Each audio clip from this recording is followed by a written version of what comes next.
నమస్కారం. నేను శివాజీరావు తల్లాప్రగడ.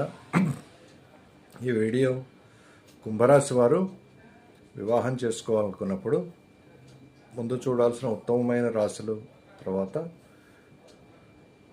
చేసుకోకూడని రాశులు, మధ్యమంగా ఉండే రాశులేవో పరిశీలిద్దాం.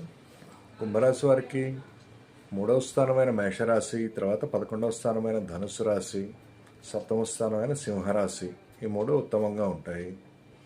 ఇక కుంభరాశి వారికి మకర రాశి కానీ మీనరాశి కానీ 2-12 స్థానాలు అవుతాయి. దీనివల్ల ప్రాబ్లమ్స్ వచ్చే అవకాశం ఉంటుంది. ఇక కుంభరాశి వారు అస్సలు చేసుకోకూడని రాశులు కర్కాటక రాశి, తర్వాత కన్యా రాశి. సో వీరిని చేసుకోవటం వల్ల విశేషమైన చిక్కులు, సో అన్హ్యాపీ మ్యారీడ్ లైఫ్, విడాకులకు దారితీసే పరిస్థితులు ఉంటాయి. మిగతా రాశులు మధ్యమంగా ఉంటాయి. సో ఈ గైడ్లైన్స్ పాటించడం వల్ల మంచి ఫలితాలు